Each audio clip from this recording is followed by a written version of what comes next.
என்னையா கவர்மெண்ட்டு எப்போ பார்த்தாலும் நிதி தரலன்னு இதே புலம்பு. எந்த முதலமைச்சர் மாதிரி புலம்பலையா? புதுசாக மறுபடியும் எக்ஸாம் கண்டக்ட் பண்ணோன்னா புது கொஸ்டின் பேப்பரை உருவாக்கணும்.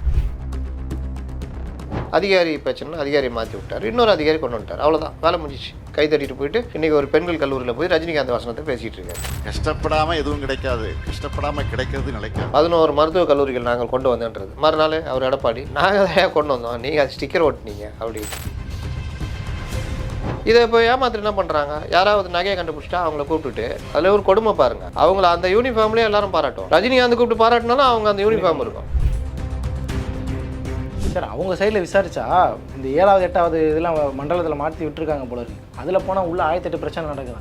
ஏன்னா கம்யூனிஸ்ட் பேஸ் பண்ணி தான் அந்த இயக்கங்கள் இயங்கி சார் தீர்வுன்னு ஒன்று கொடுத்தோம்னா அது குறைஞ்சபட்சமாவது இது இருக்கும். அதெல்லாம் தரமாட்டோம், போராடணும்ல, அனுபவி. இது பனிஷ்மெண்ட்டு தான், வேற என்ன? இப்போ பொதுக்கூட்டம் பொதுவாக நடக்கும், அதில் ரேம்ப் வாக்கு அது யாரையோ பார்த்து பண்ணுற மாதிரி இருக்கே சார். விஜய் பார்த்தா நான் யாரையோ பார்த்து என்ன மறைக்கிறீங்க? விஜய் பார்த்தா பண்ணுறேன். அதுல இந்த கமெண்ட்ஸ் இருக்குதே, ஒருத்தன் ஒன்று போட்டான் வச்சுக்கோங்க. முதல் கேள்வி, நீ எப்படி ஜேர்னலிஸ்ட் ஆன? நீ வந்து எடப்பாடி இது, நீ வந்து 200 ஊபி 200 ஊபி, அது எப்போ தான் வரும்? இந்த மாதிரி அடிக்கிறது. ஒருத்தன் 0 ஃபாலோவர் என்ன திட்டுறாங்க.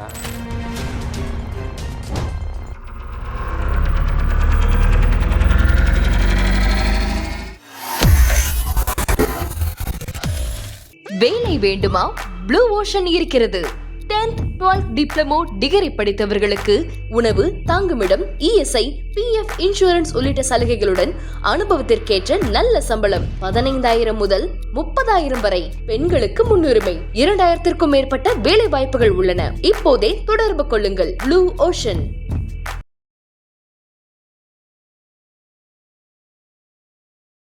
தமிழ் நேயர்களுக்கு வணக்கம். இன்றைய நேர்காணலில் நம்முடைய இணைந்திருக்கிறார் ஜேர்னலிஸ்ட் முத்தலீஃப் அவர்கள். சமகால அரசியல் நிகழ்வுகள் குறித்து நம்ம பேசுகிறோம். வணக்கம் சார். வணக்கம். பெரிய பிரச்சனையாக பேசப்பட்டு இருக்கிறது வந்து டிஎன்பிசி விவகாரம் சார். குரூப் 2, 2A அந்த விவகாரம் சென்னையில் மட்டும் தேர்வு நிறுத்தி வச்சிருக்கிறாங்க. அரசு இயந்திரம்ன்றது எல்லா தமிழகம் முழுவதுக்குமே ஒரே இயந்திரமாக தான் செயல்படணும். பட் இங்கே மட்டும் ஏன் இந்த குளறுபடி நடந்துச்சுன்னு கேள்விக்கு அந்த பணி தேர்வாணையத்தினுடைய ஆணையரை மாற்றிருக்கிறதா கூட செய்திகள்லாம் வந்துச்சு. என்ன நடந்துகிட்டு இருக்கு டிஎன்பிஎஸ்சி? ஆட்சிக்கு வரும்பொழுது வருஷத்துக்கு 1,00,000 பேருக்கு வேலை அப்படின்னு சொல்லி தான் வாக்குறுதி கொடுத்து வந்தாங்க.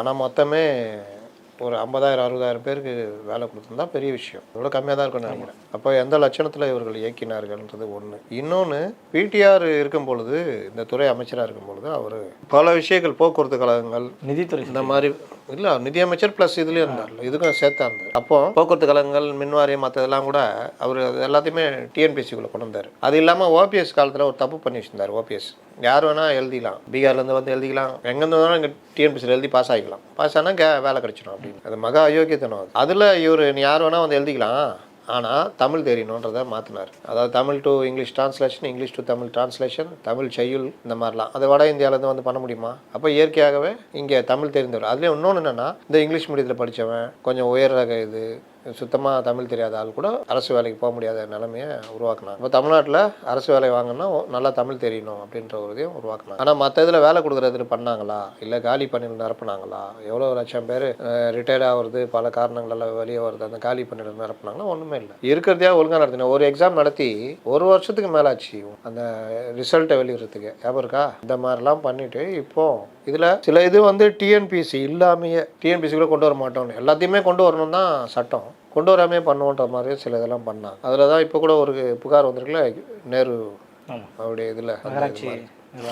அப்போ இது மாதிரியே நடந்தது. சொன்னபடி வேலை கொடுக்கறது, காலி பண்ணிட்டு நிரப்பவும் இல்லை, தேர்வு முறைகளில் குளறுபடி, இது எல்லாத்துடைய உச்சம்தான் ப்ரிலிம்ஸ் எழுதி பாஸ் ஆனவங்க. அதாவது கிட்டத்தட்ட 1,00,000 பேர் 2,00,000 பேர் எழுதுறான்னா அதில் வடிகட்டி 9,000 பேர் மெயின்ஸ் இதுனா, அந்த இதில் வந்து மெயின்ஸில் எல்லா இதுவும் பண்ணிட்டு அங்கே கேன்சல் இங்கே கேன்சல்னாங்க. இப்போ கேட்டால் சென்னையில் மட்டும் ரத்து, மற்றவங்களாம் ஓகேன்றாங்க. எனக்கு என்ன புரியல. இன்னைக்கு இந்த மாதிரி விவகாரங்களில் இளைஞர்களை பற்றி இவர்கள் கவலைப்படாத போக்கு, அந்த ஒன்றும் இல்லை, ரொம்ப சிம்பிளாக என்ன பண்ணிட்டாங்க, அந்த அதிகாரி மாதிரி இன்னொரு அதிகாரி போட்டாங்க, அவ்வளோதானா? இப்போ இங்கே சென்னையில் இருக்கவங்களுக்கு புதுசாக மறுபடியும் எக்ஸாம் கண்டக்ட் பண்ணோம்னா புது கொஸ்டின் பேப்பரை உருவாக்கணும். கரெக்டாக புதுசாக சென்டர் போடணும், புதுசாக பண்ணணும். நடுவில் தேர்தல் அறிவிச்சிட்டாங்கன்னா அவ்வளோதான். அப்போ இதை என்ன பண்ண போகிறாங்க? அப்போ இவர்கள் பாதிக்கப்படுறாங்கன்னா இவங்க நிலைமை என்ன? நாளைக்கு கேஸ் போட்ட கோர்ட் அப்படியே வந்தாலும் இப்போ ரிசல்ட் வரனால இவங்க வர வரைக்கும் அவங்க பழைய ஆளுங்களை வெயிட் பண்ண, அவங்க இன்டர்வியூக்கு போக முடியாது. ஆமாம். அப்புறம் ஏதாவது ஒன்று நடத்தி அவங்களுக்கு வேலை கொடுத்தாலும் இவங்க கேஸ் போட்டால் இவங்களுக்கு என்ன நியாயம்னு கேட்பாங்க. இந்த மாதிரிலாம் நடந்திருக்கு. அப்போ இவ்வளோ பிரச்சனையை வந்து கவலைப்படாமல் எனக்கு என்னென்னு போகிறதா இந்த அதிகாரிகள்.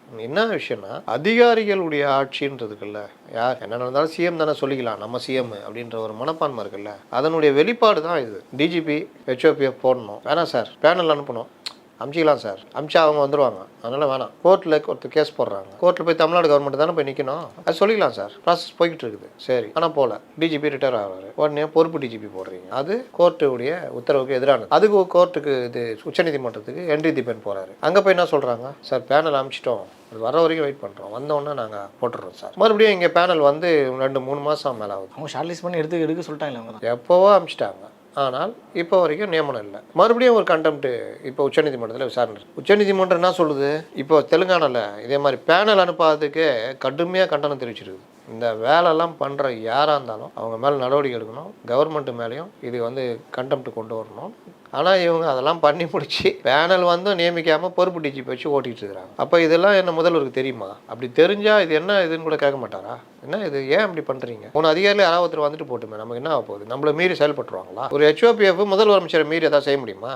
நீங்கள் நினச்சிங்கன்னா அவர்கிட்ட எந்த ஃபைலையும் அனுப்பாதீங்கன்னு கூட பண்ண முடியும், அவர் சும்மா டம்மியாக வைங்கன்னு கூட பண்ண முடியும். அப்போ அந்த மாதிரி இருக்கும்போது ஏன் நியமிக்க மாட்டேங்கிறாங்க? அப்படி என்ன இது, யாருக்கு இவங்க வரக்கூடாதுன்னு நினைக்கிறாங்க? அது ஒருத்தர் இல்லை, 3 பேரில் யாராவது ஒருத்தர் கூட வரக்கூடாதுன்னு நினைக்கிற அளவுக்கு இதுனா என்ன? இதுதான் பிரச்சனை. இந்த மாதிரி ஒவ்வொரு விஷயம் சொல்லலாம். மெட்ரோ ரயில் ப்ராஜெக்ட் கொடுக்கல ஒழுங்கா, ஆனால் என்ன சொல்கிறாங்க, 2ஆம் கட்ட நிதி தரல, வஞ்சிக்கிறது. 2 இதுவும் கொடுக்க வஞ்சிக்கிறது, தமிழகத்தை வஞ்சிக்கிறது. அப்புறம் என்ன பண்ணுறது, நிதி தரல. அது ஒருத்தர் நேற்று ஒரு சின்ன ஒரு டீ கடை வச்சுரு ஒருத்தர் பேசுகிறார், என்னையா கவர்மெண்ட்டு எப்போ பார்த்தாலும் நிதி தரலன்னு இதே புலம்பு, எந்த முதலமைச்சர் புலம்புலையா? அப்படின்னா ஒரு கவர்மெண்ட்டுக்கு மத்திய அரசு நிதியே கொடுக்காதா? என்ன கதை உங்க கதை? எப்போ பார்த்தாலும் நிதி தரலன்னு பேசுறீங்க, அப்புறம் நீட்டுன்றீங்க அதுன்றீங்க, முழுசுமே குறைன்னு போறீங்களா? உங்ககிட்ட எதுவுமே இல்லையா? நீங்க எதுவுமே பண்ணலையா அப்படின்னு கேட்குறாங்க. அப்போது இவர்கள் கூட இருக்கிற இந்த ஸ்ட்ராட்டஜி டீம் இதெல்லாம் வந்து என்ன நடக்குதுன்னு தெரியாமல் அன்னைக்கு ஏதாவது ஒன்று கிளப்பி விட்டுறணும். அது தப்போ ரைட்டோ பேசணும். 11 மருத்துவக் கல்லூரிகள் நாங்கள் கொண்டு வந்தேன்றது, மறுநாள் அவர் எடப்பாடி நாங்கள் தான் கொண்டு வந்தோம், நீங்கள் அது ஸ்டிக்கர் ஒட்டினீங்க அப்படின்னு. எனக்கு என்னன்னு எல்லாத்தையுமே சொல்லியிருக்காரு. 7.5% இடஒதுக்கீடு நீட்டு விவகாரத்தில் எங்களால் தான் கொண்டு வந்தாங்க, நாங்கள் கொடுத்த அழுத்தத்தினால தான் கொண்டு வந்தாங்க. சரி, நீங்கள் அழுத்தம் கொடுத்தீங்களா? 10% கொடுக்கணும்னு அப்போ சொன்னீங்கல்ல, அதுக்கப்புறம் 5 வருஷம் ஆட்சியில் இருந்தீங்களா, கொடுத்தீங்களா? 2வது நீட்டு விலக்கு நீட்டை பற்றி நீங்கள் பேசக்கூடாது, ஏன்னா நீட்டுனால நீங்கள் என்னென்ன பண்ணீங்கன்றது ஜனங்களுக்கு தெரியும். வருமா வராதா? சார் இப்போ எனக்கு என்ன கேள்வினா, இப்போ இப்போ நானே ஒரு இன்டர்வியூவில் உட்காரும்போது செய்தி தொடர்பாளர்கிட்ட பேசும்போது நீட்டு வாக்குறுதி கொடுத்தீங்களாங்க? ஆமாங்க நாங்கள் கொடுத்தாங்க, இது செய்ய மாட்டேன்னு யாரும் சொல்லலை, நாங்கள் சட்டப்படி என்ன செய்யணுமோ செஞ்சு தானே இருக்கிறோம், கோர்ட்டில் நிற்கிறீங்க கேஸ், பாஜக போய் சொல்ல வேண்டிய அதிமுகவை கூட்டணியில் தானே இருக்கிறாங்கன்ற மாதிரி கேட்குறாங்களே, அதை எப்படி புரிஞ்சு? ரொம்ப சிம்பிள். இது எல்லாமே 2020க்கு முன்னாடி தானே இருந்ததுல்ல, அன்னைக்கு உங்களுக்கு தெரியும்ல, இதே தான் இப்போ நீங்கள் சொல்றது தான் அன்னைக்கே இருந்தது. நீட்டு வந்துருச்சு, எப்படி வருது? சட்டம், மத்திய அரசு பாராளுமன்றத்தில் 2 அவைகளிலும் அந்த சட்டத்தை நிறைவேற்றி ஜனாதிபதி ஒப்புதலோட சட்டமாக்கப்பட்டு விட்டது. இந்தியா முழுவதும் மருத்துவ கல்விக்கு நீட்டு என்ற தேர்வை எழுதி ஆகணும். நீங்கள் இங்கே உருட்டிக்கிட்டு இருக்கிறீங்க. நடுவில் நீங்கள் 2 வருஷம் விலக்கு கேட்டீங்க, கொடுத்தாங்க. அதற்கு பிறகு விலக்கு தர முடியாதுன்றாங்க. அப்போ நீங்கள் வந்து அரசியலுக்காக, உங்களுக்கு சட்டம் தெரியும் எல்லாம் தெரியும், அரசியலுக்காக என்ன பண்ணுறீங்க, நீட்டு விலக்கு வாங்க வக்கு இல்லை அதிமுகக்குன்னு பெருசாக கிளப்புறீங்க. நீங்கள் இருந்தாலும் வாங்க முடியாது, ஏன்னா சட்டமாக்கப்பட்ட ஒரு விஷயம். அப்போ அதிமுக என்ன பண்ணுறாங்க, வேறு வழி இல்லாமல் உச்சநீதிமன்றத்தில் வழக்கு போடுறாங்க, எங்களுக்கு விலக்கு கொடுக்கணும். அது நிற்காதுன்னு எல்லாருக்குமே தெரியும். எப்படி தருவாங்க? எல்லா மாநிலங்கள்லையும் இருக்கிற ஒரு இது தமிழ்நாட்டுக்கு மட்டும் தனியாக தருவாங்களா? அப்போ சிவில் சர்வீஸுக்கு எங்களுக்கு விலக்கு கொடுங்க, நெட்டுக்கு கொடுங்க, டெட்டுக்கு கொடுங்க, இப்படி எல்லாத்துக்கும் கேட்டு போகலாமே. பொது தேர்வுன்றது என்னது? இந்தியா முழுதும் இருக்கிறது பொது தேர்வு. அப்போது உச்சநீதிமன்றம் ஒத்துக்கல. அந்த நேரத்தில் இவங்க என்ன பண்ணுறாங்க, அதுக்கு ஒரு மாற்றாக அரசு பள்ளி மாணவர்கள் தானே பாதிக்கப்படுறாங்க. 7.5% இடஒதுக்கீடு. நீட்டு இல்லாட்டி கூட 40 பேர் தான் உள்ளே வர முடியும். அந்த 7.5%ல 630 பேர் போன வருஷம் உள்ள வர்றாங்க. அப்போ இந்த 7.5%ன்றது பெரிய அளவுக்கு ஒரு அதுக்குள்ள ஒரு இதை ஒதுக்கீடு கொண்டு வராங்க. அப்போ நீங்க என்ன சொன்னீங்க, 10% வேணும்னு சொன்னீங்க. அதற்கு பிறகு நீங்க என்ன பண்ணீங்க, கையாலாகாத அரசு, அடிமை அரசு, நாங்க வந்த உடனே கையெழுத்து நீட்டு விலக்கு சொன்னீங்களா? அதைத்தான் இப்ப கேள்வி கேட்கறாங்க எல்லாருமே. ஆனா அப்பவே எல்லாருக்குமே என்ன புரிஞ்சிருக்கணும், நீ வந்தால் கூட கையெழுத்தை வச்சுட்டுலாம் நீட்டு விளக்க முடியாதுன்னு தெரியும் எல்லாருக்கும். ஆனாலும் இவருக்கு கொடுத்த பில்டப்புக்கு நம்பினாங்க. ஆனால் வந்த உடனே எதாவது பண்ண முடிஞ்சதா? அதை கேள்வி கேட்டு அவர் என்ன சொன்னார், அந்த ரகசியம் எனக்கு தெரியும்னாரு. 2023 எல்லாரும் சேர்ந்து போராடணும், அப்போ நீட்டு போவோம், அதான் அந்த ரகசியம்னு உருட்டினார். ஆச்சா, நீட்டு விலக்கு சொன்னீங்களே, முதல் கையெழுத்துன்னு சொன்னீங்களே, என்ன ஆச்சுன்னு இப்போ கேட்டால், நான் சொன்னேன் காங்கிரஸ் கவர்மெண்ட் மத்தியில் வரும்னு நினச்சேன், அதனால தான் நாங்கள் சொன்னோன்றார். அதுவே தப்பான வாதம். எப்படி 2021 பார்லிமெண்ட் எலெக்ஷன் நடக்கலையா? 2019 பாஜக வந்துடுச்சு. அடுத்த எலெக்ஷன் 2024. இது நடந்தது சட்டசபை தேர்தலுக்கு. அதுக்கு தான் நீங்கள் வாக்குறுதி கொடுத்தீங்க, நாங்கள் வந்தால் முதல் கையெழுத்து நீட்டு விலக்குன்னு. அப்போ நடக்காத ஒன்று கொடுத்து ஏமாற்றி தானே வந்தீங்க. இன்னை வரைக்கும் நடக்கல. சரி, அவங்களாவது 7.5% கொண்டு வந்தாங்க. இன்னைக்கு அதை நீங்கள் சொந்தம் கொண்டாடுறீங்க. 7.5% 10% சொன்னீங்களா? அதை பண்ணீங்களா?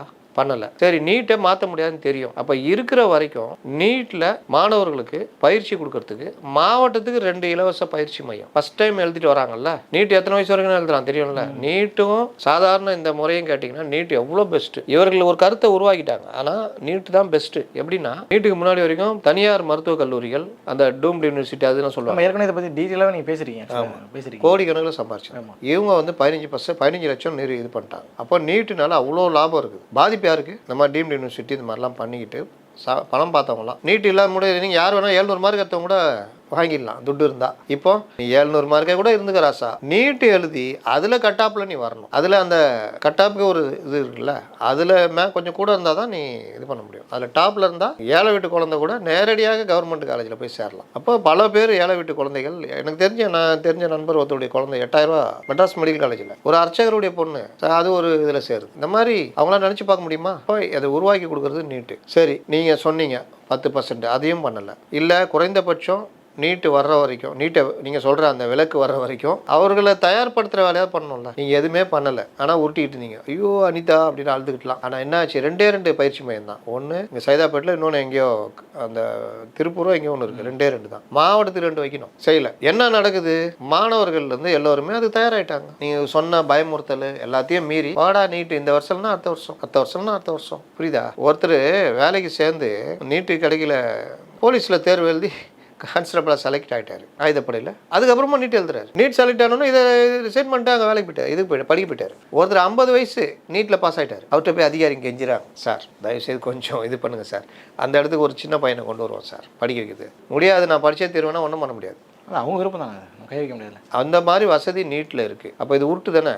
அதை தான் வந்து அவர் சொல்கிறாரு. இல்லை, நான் இது எதுக்கு தான் கேட்க வந்தேன் நான். ஏன்னா இன்றைக்கி அறிக்கை கூட கொடுத்துருக்குறேன். இந்த டிஎன்பிசி விவகாரத்தில் அதிமுக ஆட்சி காலகட்டத்தில் ராணுவ கட்டுப்பாட்டோட நடத்தணும். எனக்கு அதுதான் சார் கேள்வி. என்ன கேள்வினா, நீங்கள் சொன்னது போல் எல்லாருக்குமே ஒரே கொஸ்டின் பேப்பர் தான், ஒரே செட்டப்பில் தான் இயங்குது. ஒரு இடத்துல மட்டும் தப்பு நடக்குதுன்னா அது எப்படி நடக்குது? இவங்களுக்கு மீறி எப்படி அந்த தப்பு நடக்குதுன்னு ஒரு கேள்வி வருது சார். அது கேட்டால் அது பார்த்தீங்கன்னா ஹால் டிக்கெட்டு பிரச்சனை, ஹால் பிரச்சனை, அப்படி இப்படின்னு உருட்டுறாங்க. இது என்ன இந்த காலத்துலையா? அப்போ நம்ம பிரச்சனை, உங்கள் பிரச்சனை கிடையாது. ஹால் டிக்கெட் அது பிரச்சனை, இந்த பிரச்சனை. இவர் என்ன பண்ணிட்டாரு? அதிகாரி பிரச்சனை, அதிகாரியை மாற்றி விட்டார், இன்னொரு அதிகாரி கொண்டு வந்துட்டார். அவ்வளோதான், வேலை முடிஞ்சிச்சு. கை தட்டிட்டு போயிட்டு இன்றைக்கி ஒரு பெண்கள் கல்லூரியில் போய் ரஜினிகாந்த் வாசனத்தை பேசிகிட்டு இருக்காரு. குறைந்தபட்சம் எந்த இதுவுமே யாரும் எதை பற்றி கவலை இல்லை. முறைப்படி என்ன செஞ்சுருக்கணும் இந்த அதிகாரிகளை? என்ன செஞ்சுருக்கணும்? அப்படி பார்த்தா நான் 2021 தான் ஆரம்பிக்கிறேன். இல்லை, இந்த விவாதம் நிறைய இருக்கு, நம்ம பேசணும். அதுதான் சொல்கிறேன். ஏங்க, கவுன்சிலர் என்ன செய்யணும்? இப்படி ஒவ்வொன்றா கேட்டு போகலாம். யாருக்கும் இவர் மேலே பயம் இல்லைன்ற மக்களால் தேர்ந்தெடுக்கப்பட்ட சென்னை உங்கள் கோட்டை 200 வார்டு கவுன்சிலரில் மெஜாரிட்டி 90-80% மேலே நீங்கள் தான். இவர்கள் தான் கட்சியை கீழே வரைக்கும் கொண்டு போகிறவங்க. மக்கள் பணியில் இவர்கள் சிறப்பாக இருந்தால் ஆளுங்கட்சி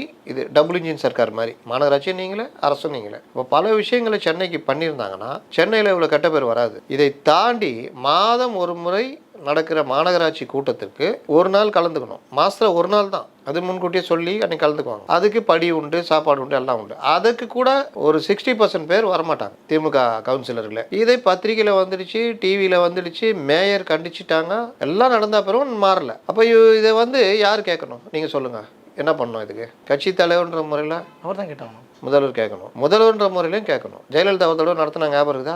கவுன்சிலர் கூட்டம் நடத்தி லெஃப்ட் ரைட் வாங்கினாங்க. இல்லை, துணை முதல்வர் கேட்கணும். சரி, அப்பாவுக்கு 1000 வேலை இருக்குது, நம்ம வந்து அடுத்து முதல்வர் விட்டுறக்கூடாது. இந்த மாதிரி இதெல்லாம் கீழே வரைக்கும் எதிரொலிக்கும். இங்கே அலட்சியம்னா இவங்களுக்கு யார் மேலே பயம் இருக்குது? ஏன் வரல? தலைவர் நம்மளை கண்காணிப்பாங்களே. இப்படி தொடர்ச்சியாக போகாமல் இருந்தால் அந்த பயம் இல்லைல்ல. ஏன்னா அவங்களுக்கு இதை பற்றி கவலை, யாருக்கும் யாரை பற்றி கவலை இல்லை. கார்பரேஷனாக ஏதோ சேகர் பாபு சம்மந்தப்பட்ட விஷயம், அவரும் அந்த துறை அமைச்சர் கிடையாது. சேகர் பாபு வந்து அந்த தூய்மை பண்ணாத விஷயத்தில் அவர் பண்ண அந்த இதெல்லாம் வந்து எந்த அளவுக்கு பேக் ஃபயர் ஆச்சுன்றது தெரியும். அது அவர் என்ன பண்ணார்? டக்குன்னு மறுநாள் ஒரு 50-100 பேரை புது யூனிஃபார்ம் போட்டு உட்கார வச்சு காலை ஒன்று ஆரம்பிச்சு இவரை திருப்திப்படுத்துறாரு. ஆனால் பிரச்சனை என்ன? 1350 பேர் 170 நாளாக போராடிட்டு இருந்தாங்க. அது இந்த அரசுக்கு ஒரு கரும்புள்ளியாகவே இருந்தது. இதை இப்போ ஏமாத்திட்டு என்ன பண்ணுறாங்க? யாராவது நகையை கண்டுபிடிச்சிட்டா அவங்கள கூப்பிட்டுட்டு, அதில் ஒரு கொடுமை பாருங்க, அவங்கள அந்த யூனிஃபார்ம்லேயே எல்லாரும் பாராட்டும். ரஜினிகாந்த் கூப்பிட்டு பாராட்டினாலும் அவங்க அந்த யூனிஃபார்ம் இருக்கும். இன்னைக்கு கூட செய்தி வந்துச்சு சார், ஒரு பொண்ணு எதை எடுத்து கொடுத்தாங்கன்னு சொல்லி அது பரிசு கொடுத்துருக்காங்க. இதெல்லாம் வந்து இந்த மாதிரி விஷயங்களை பெருசாக்குறது. இதன் மூலிமா இந்த கவர்மெண்ட்டு எவ்வளோ இதுவாக இருக்குது பாருன்னு ஒரு இதை மாயையை உருவாக்குறது. ஆனால் உண்மையிலேயே இவர்கள் தூய்மை பணியாளர்கள் என்ன பண்ணுறாங்க, அவர்கள் வாழ்க்கைக்கு முன்னேற்றத்துக்கோ அந்த கம்பெனிக்கு உதவியாக இருக்கிறாங்களா, தூய்மை பணியாளர் இருக்கிறாங்கன்னு பார்த்தீங்கன்னா தூய்மை பணியாளர் பக்கம் நிற்கல. சார் அவங்க சைடில் விசாரிச்சா இந்த 7வது 8வது இதெல்லாம் மண்டலத்தில் மாற்றி விட்டுருக்காங்க போல இருக்கு. அதில் போனால் உள்ள 1008 பிரச்சனை நடக்குது. ஏன்னா கம்யூனிஸ்ட் பேஸ் பண்ணி தானே அந்த இயக்கங்கள் இயங்கிட்டு இவங்க புதுசாக வந்தவங்களை மட்டும் வேலை இப்படி கொடுக்குறாங்க, நம்ம அப்போலேருந்து நம்ம இப்படி இருக்கணும்னா அவங்களுக்குள்ளே இப்போ வந்துட்டு இருக்கிறதா பிரச்சனை சொல்லிட்டு இருக்காங்க. இன்னொன்று இடம் பிரச்சனை, வீடு இங்கேருந்து அங்கே போயிட்டு வர்றது தூரம். சார் தீர்வுன்னு ஒன்று கொடுத்தோம்னா அது குறைஞ்சபட்சமாவது இது இருக்கு. அதெல்லாம் தரமாட்டேன், போராடணும்ல, அனுபவி. இது பனிஷ்மெண்ட் தான், வேற என்ன. இப்போ இந்த ஜோனில் ஒர்க் பண்ணுறவருக்கு இப்போ போலீஸ்லேயே 4 ஜோன் இருக்குது. இப்போ சென்னையில் இருக்க வச்சிங்க, இந்த ஜோனில் இருக்கிறவங்க இந்த ஜோனில் இருக்கிற ஸ்டேஷனுக்குள்ளே தான் ட்ரான்ஸ்ஃபர் போடுவாங்க. இங்கே இருக்கிற போய் நார்த் ஜோனில் போட மாட்டாங்க, வட சென்னையில் தூக்கி போட மாட்டாங்க போலீஸை. அப்போது பனிஷ்மெண்ட் டியூட்டியாக ஏதாவது பண்ணியா அங்கே தூக்கி போடுறேன்னு போட்டால் என்ன ஆகும்? அங்கே போய் பழகிறது, இங்கேருந்து வீடு அங்கே போகணும். அதுவும் சில பேருக்கு நடக்கும். அப்போ இங்கே குவார்ட்டர்ஸ் இங்கே இருக்கும், இங்கேருந்து டெய்லி அங்கே போயிட்டு வரணும். என்ன ஆகுறது? போலீஸ் டியூட்டிக்கு டைம் கிடையாது. இந்த மாதிரிலாம் பனிஷ்மெண்ட் பண்ணுறது. நீங்கள் ஒரு கேள்வி கேட்டிருந்தீங்க, இப்போ இவங்க 2 பேரை வந்து மாற்றி போட்டாங்க, மாநகராட்சியில் மாற்றி போட்டாங்க. இப்போ பேலன்ஸ் இருக்கிற 13 வார்டில் இருக்கிறவங்க இப்படி கேட்க மாட்டாங்களா, மண்டலத்தில் கேட்க மாட்டாங்க? ஒரு கேள்வி கேட்டீங்க. ப்ரைவேட்டில் இருக்கிறவங்க எங்களையும் வந்து கவர்மெண்ட் ஸ்டாஃபாக மாற்றுங்கன்னு. இப்போ அதே கேள்வி நான் கேட்டேன், தூய்மை பண்ண தோழர் கேட்டேன். எங்களுக்கு பதிலே தெரியல தோழர். இப்போ நாங்கள் போராடணும், எங்களுக்கு கிடச்சிச்சு. அவங்களும் போராட ஒன்றும் கார்பரேஷன் எம்ப்ளாயாக போடலையா? கார்பரேஷனில் ஒப்பந்த ஊழியர் அதில் ஒப்பந்தம் தான். நாங்கள் போராடினாலும் எங்களுக்கு இது கிடைச்சது, அவங்களும் போராடி தான் ஆகணும் அப்படிங்கிறாங்க. ஆமாம், போராட்டம் தான். போராட்டங்கள் இல்லாமல் திண்டாட்டங்கள் தீராது. இப்போ நாளைக்கே இப்போ எடப்பாடி பழனிசாமியை நாங்கள் வந்தோம்னா மாநகராட்சி தேர்தலில் நாங்கள் ஒப்பந்த ஊழியர்களாக மாநகராட்சியில் ஒப்பந்த ஊழியர்களாக எடுப்போம், காலியாக உங்களை நிரந்தரமாகும்னு சொன்னால் அது பெரிய விஷயம். அது இவர் அப்படி சொல்லி தானே வந்தார். காலி பட்டியல் நிரப்புவோம், உங்களெல்லாம் நாங்கள் ஒப்பந்த ஊழியர்களை நாங்கள் நிரந்தரமாகும்னு சொல்லி வந்தார். இவர் சொன்னதை எதை செஞ்சிருக்காரு? ஏதாவது ஒன்று கல்வி கடன் கொடுப்போம், ரத்து பண்ணுவோன்னாரு, இல்லை லேப்டாப் கொடுப்போம்னாரு. கடைசி வருஷம் காலேஜ் முடிச்சு போகிறவங்க, வேலைக்கு போகிறவன்ட்ட போய் லேப்டாப்பை கொடுக்குறாரு. படிக்கிற பசங்க தான் லேப்டாப்பு. கான்செப்டே என்ன? வேலைக்கு போனால் அவங்களே ஆஃபீஸ் வச்சிருக்க போகிறாங்க. இன்னொன்று அவங்க தேவையே இருக்காது. வேலை தேர்றோம், என்ன வேலைக்கு போகிறான்னு தெரியாது. இந்த மாதிரி இதோட தனியார் பெரிய பிரபல கல்லூரிலாம் கொடுத்துருக்காங்க. அது கேட்குறேன், இன்னொரு கல்லூரியில் நீ உனக்கு எப்படி கொடுத்தாங்கன்னு கேட்டால் நாங்கள் போராட்டம் நடத்தணும் கொடுத்துட்டாங்கன்றாங்க. அப்போ சுண்டல் கொடுக்குற மாதிரியே கொடுத்துக்கிறாங்க போல். அப்போ அரசு உதவி பெறும் கல்லூரி இந்த மாதிரி கேட்டகரிலாம் இருக்குல்ல, அப்புறம் இது பட்டியலின மாணவர்கள் இந்த மாதிரிலாம் இருக்குது. அதனால் அது ஒரு விஷயம் வச்சிங்கன்னா இவங்க சொன்னதை எது செய்கிறாங்கன்றது சொல்கிறேன். சிலிண்டருக்கு 100 ரூபான்னாங்க. 6 சிலிண்டர் யூஸ் பண்ணுவோமா ஒரு ஃபேமிலி ஒரு வருஷத்துக்கு? 100 ரூபான்னு வச்சுட்டா கூட 6 சிலிண்டருக்கு வருஷத்துக்கு ஒரு மாதமாக பிரித்தா மாதம் 50 ரூபா தான் கொடுக்க போகிறீங்க. அதை கொடுத்தாங்களா? இப்போ 3 சிலிண்டர்னு ஒரு சொல்கிறாரு. பெரிய வரவேற்பு வருதா இல்லையா? முன்னாடி ஒரு 6 சொன்னார்ல, 4 சொன்னார், இல்லை 6 சொன்னார் நினைக்கிறேன். 6 எடப்பாடி பழனிசாமி 6 சொன்னார். 6 எப்படி 3 ஆச்சுன்னு ஒரு கேள்வி கேட்டாங்க. 6 3ஆவதோ 4ஆவதோ 3 இப்போ கொடுப்பாருல அவருக்கு கணக்கு போட்டிருப்பாரு. சரி, இருக்கிற நிதி சுமையில் இந்த பிரச்சனையில் 3 கொடுத்தா சொன்னதை செய்வோம்னு முடிவு பண்ணுறா வச்சுங்க. நீங்கள் சொன்னதை செய்ய முடியுமா? நாங்கள் 4 கொடுப்போம். சரி, நீங்கள் எப்படி 6 3 ஆச்சுன்னு கேட்குறோம், நீங்கள் 6 கொடுக்க முடியுமா? சொன்னால் நம்புவாங்களா? 100 ரூபாவே கொடுக்குற வழியை காணும். ஒரு சிலிண்டர் கொடுக்குறேன்னு சொன்னால் கூட நம்ப மாட்டாங்க. அவங்க 3 சொல்கிறாங்க, நாங்கள் நடக்கிறதான் சொல்லுவோம், நாங்கள் ஒரு சிலிண்டர் கொடுக்குறோம் அப்படி சொன்னால் கூட நீங்கள் ஜனங்க நம்ப மாட்டாங்க. கல்வி கடன் ரத்துன்னு இவர் சொல்கிறாருன்னா பண்ணுவாருன்னு நம்பிக்கை இருக்கும். நீங்கள் சொன்னீங்கன்னா நம்புவாங்களா? அப்போ இந்த மாதிரி ஒவ்வொரு விஷயத்திலையுமே இவர்கள் எல்லாவற்றிலும் அதிகாரிகள் பேச்சை கேட்டு ஆடுறது, அதிகாரிகள் சொல்வதை நம்புவது. அப்போ என்ன பண்றாங்கன்னா, என்ன வேணா இவர் சொன்னா நம்ம சொன்னா கேட்டுக்குவார்னு சொல்லிட்டு தான் இந்த வேலைலாம் பண்றது. நீங்க பாத்தீங்கன்னா ஒரு முதல்வரை எந்த அளவுக்கு கொண்டு போறாங்கன்னா, ஒரு பைக்ல உட்கார வச்சு அந்த பைக்கை முறுக்குங்கன்னு அதை போட்டோ எடுத்து போடுற அளவுக்கு ஒரு முதல்வரை கொண்டு போறாங்க. எந்த முதல்வரும் அந்த மாதிரி பண்ண மாட்டாங்க. இன்னொன்று என்ன கொண்டு போறாங்க, இப்போ பொதுக்கூட்டம் பொதுவாக நடக்கும், அதில் ரேம்ப் வாக்கு யாரையோ பார்த்து பண்ற மாதிரி இருக்கே சார். விஜய் பார்த்தானே, யாரையோ பார்த்து என்ன மறைக்கிறீங்க? விஜய் பார்த்தா பண்றாரு. விஜய் வந்து ஜெகன்மோகனை பார்த்து பண்ணாரு. இவர் இதில் வேற போடுறாங்க, தலைவர் 91 போயிட்டு 2021 போனார் ராம்பாகு. உனக்கு தெரியுமா, நீலாம் என்ன ஜெர்னலிஸ்ட்? 2001 காக்கி பேண்ட் வர செட் போட்டா போனார். 2021 மப்புளர் தூக்கி போட்டுனாரா? இல்லை 2021 உதயநிதி செல்ஃபி எடுத்தாரா? காப்பி தானே? அதை தான் சொல்கிறோம். அப்பட்டமாக தெரியுது இல்லை? அப்போ உங்கள் ஸ்ட்ராட்டஜி டீமை ஏமாற்றணும். உங்களுக்கு இது தெரியாமல் இருக்கணும், ஸ்ட்ராட்டஜி டீமை உங்களை ஏமாற்றணும். கரெக்டாக? இல்லாட்டி தெரிஞ்சே நீங்கள் கேலி பண்ணாலும் பரவாயில்லன்னு போகணும். இப்போ எத்தனை கேலிக்கு இதாகுது, எவ்வளோ கேலி பண்ணுறாங்க. அதுவும் அந்த டீம் சொல்லணுமா, அந்த வாரியர்ஸு அவங்க இதான் போலப்பே. இது வந்து நல்லா இருக்குதா? ஒருத்தர் பண்ணுறாங்கன்னா அது அவங்க பாணி, நம்ம பாணி ஒன்று இருக்குது, நம்ம வாட்டி நம்ம பாணியில் போவோம் தானே போகணும். அப்போது அவங்க ட்ரெண்டான சப்ஜெக்டை பிடிக்கிறாங்க சார். அவங்க இதை ஏன் நான் சொல்ல வரேன்னா, ட்ரெண்டுலாம் ஒரு மண்ணும் கிடையாதுங்க. ட்ரெண்டுலாம் ஒன்றுமே கிடையாது. உங்கள் தளபதியை காப்பி செய்த நாளைக்கே ராஜா வேஷம் போட்டுட்டு கத்தி சுற்றிட்டு விஜய் வந்தார் வச்சுக்கோங்க, எல்லாம் ஓன்னு கத்துவோம். நம்ம தான் என்னையா இது முகமது பின் துக்ளக் மாதிரி இருக்குதுன்னு சொன்னால், ஏய் நீலாம் என்ன ஜெர்னலிஸ்ட்டு, உனக்கு தெரியுமா? அதுல இந்த கமெண்ட்ஸ் இருக்குதே, ஒருத்தன் ஒன்று போட்டான் வச்சுக்கோங்க, அப்படியே கீழே அதே கருத்து அது கண்டினியூவாக போயிட்டு இருக்கும். முதல் கேள்வி, நீ எப்படி ஜெர்னலிஸ்டான? நீ வந்து எடப்பாடி இது, நீ வந்து 200 ஊப்பி 200 அது எப்போ தான் வரும் இந்த மாதிரி அடிக்கிறது. அதனால என்ன, உள்ளே போய் பார்த்தா அதுவே இணைய கூலி படையாக தான் இருக்கும். 30 ஃபாலோவர், ஒருத்தர் 0 ஃபாலோவர் என்ன திட்டுறாங்க, என்ன ஃபாலோ பண்ணி வச்சுக்கிறான். அப்போ எதுக்கு போட்டிருக்காரு நம்மளால கிண்டல் பண்ணுறாரு, இறங்கி அடி. அவர் மனசு கோன்ற அளவுக்கு அடி. அப்போ தான் வரமாட்டார். நீ விஜய் பக்கமே திரும்பி பார்க்க மாட்டார். சார் இது தாவேக்கா ஆதரவு மட்டுமே கிடையாது சார், எல்லா தரப்புலையும் இருக்குது தானே சார். எல்லா தரப்பையும் தான் சொல்கிறேன். எல்லா தரப்பையும் தான் சொல்கிறேன். எல்லா தரப்புனா டிஎம்கே தாவேக்காவை தான் சொல்கிறேன். ஏடிஎம்ல கூட அந்த மாதிரிலாம் வந்து அடிச்சுக்கிற மாதிரி எனக்கு தெரியல. ஒருவேளை வேற வழக்கமாக கமெண்ட் மட்டும் அடுத்து 2026 எடப்பாடி பழனிசாமி ஆட்சி அமையும் அவ்வளோதான் இந்த கமெண்ட் போடுவான். ரெட்டை இல்லை நம்ம பேசுகிறோம் வீடியோ, இதுக்கு கீழே ஒரு 10 கமெண்ட் இதே கமெண்ட் கால் பண்ணி வரும். அதுதான் வரும். ஆனால் இதை வந்து இவர் ஒரு ஆளே கிடையாது, இவர் இதே கிடையாது, இந்த மாதிரி போடுறது இது எல்லாமே இந்த கூலிப்படை மாதிரி வச்சுக்கிட்டு போடுறது. நம்ம கூலிப்படை வந்து அடித்தானா அப்புறம் நமக்கு வருத்தமே வராதில்ல. உண்மையான கட்சிக்காரன் உண்மையான தொண்டை அடித்தா கொஞ்சம் வருத்தமாக இருக்கும். என்னடா நம்ம சொன்னால் கூட இல்லை. அதனால் இவர்கள் வந்து இந்த விஷயங்களை பற்றி கவலைப்படாத போக்கு, இந்த மாதிரி குரூப் வச்சுக்கிறது 30-40 யார் ஸ்ட்ராட்டஜிஸ்ட்டு. இப்போ நீங்கள் கூட அந்த சைடு போங்க, ஸ்ட்ராட்டஜின்னு சொல்லிட்டு அப்படி போங்களா, அறிவாரம் வரமா டப்புன்னு துண்டை போட்டு உள்ளே எழுத்துருவாங்க. 10-11 கையெழுத்து போடுங்க. என்ன பண்ணுவீங்க சார்? ஒரு இது இருக்குது சார், நீங்கள் வந்து தாடி கொஞ்சம் வளர்த்துக்கணும் சார், டோப்பா வந்து கொஞ்சம் இப்படி பண்ணிக்கணும் சார், அப்புறம் நீங்கள் வரும்போது இப்படி வரணும் சார், நல்லா தெம்பால கையசிக்கூடாது சார், இப்படி வரணும், இப்படி காட்டணும் சார். ரைட் பண்ணிடலாம், அடுத்த கூட்டத்தில் பண்ணிவிடுவோம் அப்படின்னு. அதனால் இன்னும் விட்டால் அந்த ஸ்ட்ராட்டஜி டீமு சார் புஷியானது மாதிரி ஒருத்தரை பொதுச்செயலாளரை போடுங்க சார்னா கூட போட்டுருவார் போல் சார். அவரை மாதிரி சார் நீங்கள் வந்து விருப்ப மனு வாங்குறீங்கல்ல, எல்லோருக்கும் விலை குறைத்து விட்டோம் அப்படின்னு சொல்லி தான் சொல்லுங்கள் சார். இது மாதிரி எதாவது ஒன்று அங்கே பார்த்துட்டு சார் காரில் அப்படி போகிறீங்க சார் மினி கூப்பர் நீங்களும் ஒன்று வாங்கிடுங்க சார், அந்த வண்டி வேணாம் சார், மினி கூப்பரில் போங்க சார், அது கூட போவாங்க போல். அதனால் இதை ஏன் நான் செய்யணும், இதை செஞ்சால் என்ன, இதை ஏன் நீ செய்ய வைக்கிற, உன் வேலை இதுவா, ஸ்ட்ராட்டஜின்றது இதுவாடான்னு கேட்கணும்ல, கேட்க மாட்டேங்கிறாங்க. இதே தான் அதிகாரிகள் மத்தியிலும் இருக்குது. நான் சொன்ன டிஜிபி மேட்டரும் சரி, அந்த இது மெட்ரோ வாட்டர் எது இருந்தாலும். ஸோ அதனுடைய எதிரொலியாக தான் டிஎன்பிஎஸ்சி விவகாரமும். இப்போ டிஎன்பிஎஸ்சி விவகாரம் ஒரு மேலே பயம் இல்லாதானே. இந்த மாதிரி பிரச்சனை தேர்தல் நேரத்தில் வருது. ஒரு எம்எல்ஏக்கு பயம் இருக்குதாங்க, தேர்தல் நேரத்தில் இவ்வளோ பிரச்சனை வந்து போட்டு மீடியாவை அடித்து எங்கேயா பார்த்துருக்கீங்களா? இதுவரைலாம் நான் பார்த்ததில்லை. இல்லை மீடியாவெலாம் இந்த மாதிரி அடித்து பிடிச்சி வச்செல்லாம் பார்த்ததே கிடையாது. எவ்வளோ பெரிய ஆள்லாம் இருக்காங்க, ரவுடித்தனம் பண்ணுறவங்களாம் இருக்காங்க கட்சியில், மீடியா கிட்ட அந்த வேலையை பண்ண மாட்டாங்க, அதுவும் ஆன் கேமரா பண்ணவே மாட்டாங்க. இப்போ இது வரைக்கும் அவர் மேலே நடவடிக்கை வந்து சிசிடிவி ஃபுட்டேஜை டெலிட்லாம் பண்ணி வச்சிருக்காங்க. சம்மந்தப்பட்டவங்க மேலே வழக்கு பாஞ்சிருக்குல்ல, இதுதான் பிரச்சனை. செங்கோட்டையன் அவர்கள் வந்து நேற்று முன்னாடி சொல்லலாம்னு நினைக்கிறேன், டெல்லி அதாவது விஜய் அவர்களை இப்போ தாவேக்கத்தில் விஜய் அவர்களை பார்த்து டெல்லி பயப்படுதுன்ற மாதிரி சொல்லியிருந்தார். இன்னைக்கு வந்து டெல்லின்னு யாராவது அந்த பனையூரில் வீடு இருப்பாங்கன்னு நினைக்கிறேன், விஜய் பார்த்து பயந்துட்டு இருப்பாங்க. இல்லை எந்த டெல்லினாரு? டெல்லி நகரமா? அதாவது டெல்லின்னு பேர் கொண்டு வரா?